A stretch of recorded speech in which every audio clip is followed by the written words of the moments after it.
At least he didn't kill anyone that we know of. Just again, it's all going glazing you were mine, and it made me love it and begin again. It made me love it and begin again. You made me love it and begin again. Hello, sinners. My name is Alice's Sin, and welcome to Alice's Shelf, the Curious Room. Yeah, today we're talking about the last radio play Angela Carter wrote, and we'll be talking about another story about a real person. Remember that we talked about Look Onto Those Yellow Sands? Now we'll be talking about a self-made man, which is a story about this writer called Ronald Firbank. And unlike the other guy, he didn't kill a bunch of people. But he was kind of weird, so it matches Angela. Firbank was an English novelist who died in Italy after converting himself to Catholicism.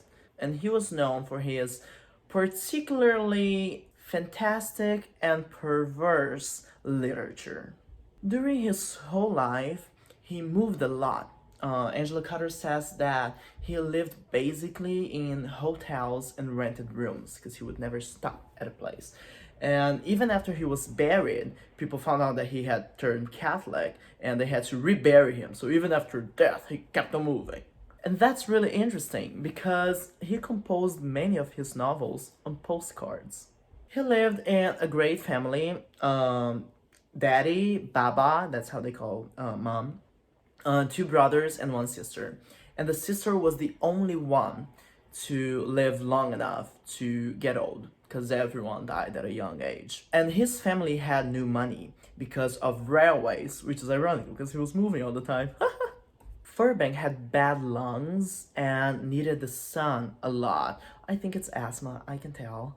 And also it's interesting that like the guy on Look Into Those Yellow Sands, he also really liked Egypt. He was not obsessed. He didn't think he was a god and started killing everyone, including his dad. No, that was the other guy. He just thought Egypt was really cool. He was like, the paintings, they're all like two-dimensional and people are just facing forward. Cool. He started writing at a very young age. I mean, like, he was 10 years old. And he was writing about, like, things that happened in his classroom.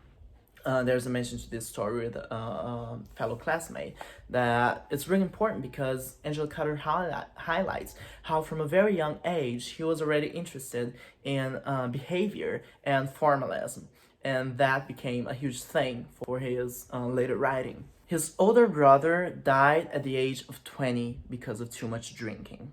And his second brother also died at 26, also because of drinking. So apparently it was a thing in the family. Now here's a statement Angela Carter makes that I think is brilliant. Because she talks about how we understand who he is through his writing. But she also says that that's very dangerous and never precise. Because when you write, even when you write about your life and your experiences, it's not real. It's literary. So it's fictionalized.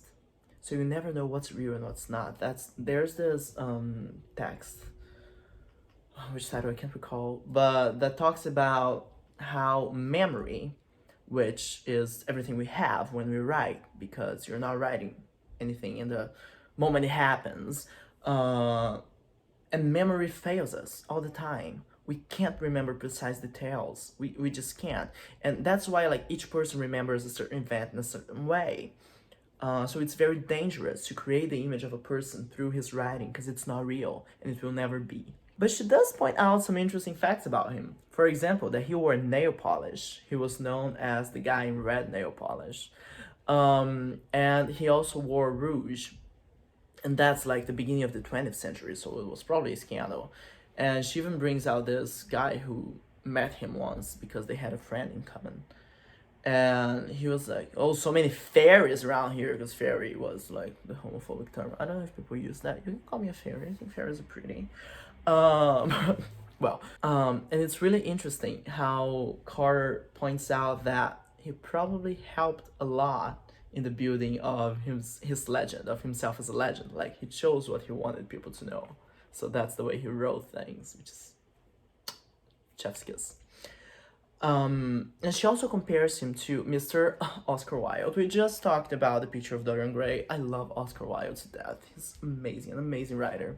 And a gay icon. If you don't know, the green carnation became a queer symbol, especially because it was popularized by Mr. Oscar Wilde. Remember Elliot Page's first Met Gala with the green carnation? That's a literary reference. Mama's got your back. And just like Oscar Wilde, he was highly censored because his writing was way too much for that society.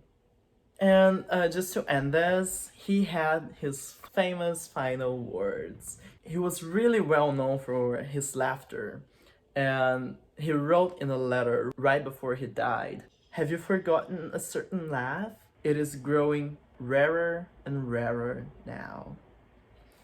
He died of pneumonia alone in a hotel room. So that's Angela Carter's last radio play. And I'll guess I'll see you next month. And remember, life is a sin.